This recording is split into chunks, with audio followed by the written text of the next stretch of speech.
ताहिर अब्बास और आप देख रहे हैं वॉइस ऑफ वर्ल्ड। नाज़रीन, आज मैं मौजूद हूँ खानेवाल की वाहद एक तफरीही मकाम है। खानेवाल सिटी पार्क के अंदर इस वक्त हम मौजूद हैं और खानेवाल जो सिटी पार्क है वो अंधेरे में जो है वो डूब गया है, जिसकी वजह से शहरियों को जो है वो शदीद मुश्किलात का जो है वो सामना करना पड़ता है। आप देख सकते हैं कि सिटी पार्क में किसी भी साइड पर जो है वो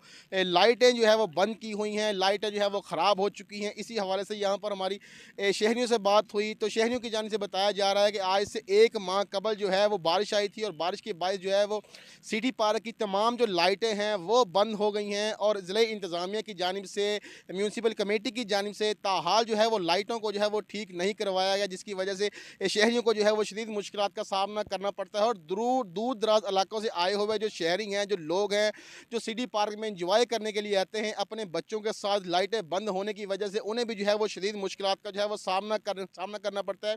इसी हवाले से अगर मैं यहाँ पर आपको बता चलूँ कि शहर के वस्त में ये पार्क मौजूद है, तो वॉक करने के लिए जो ख़वातीन आती हैं, बच्चे आते हैं, बड़े आते हैं, उनको जो है वो शदीद मुश्किलात का जो है वो सामना है। यहाँ पर हर तरफ अंधेरा ही अंधेरा जो है वो दिखाई दे रहा है, कहीं भी जो है वो लाइट नहीं चल रही। इसी हवाले से यहाँ पर हमारी शहरियों से बात हुई तो शहरियों ने जो है वो डिप्टी कमिश्नर खानेवाल से मुतालबा किया है कि खुदारा खानेवाल का एक वाहद तफरीही मकाम है, सिटी पार्क की जो लाइटें हैं ख़राब हैं, उनको जो है वो फौरी तौर पर ठीक करवाया जाए ताकि जो शहरियों की है मुश्किलात हैं वो कम हो सके।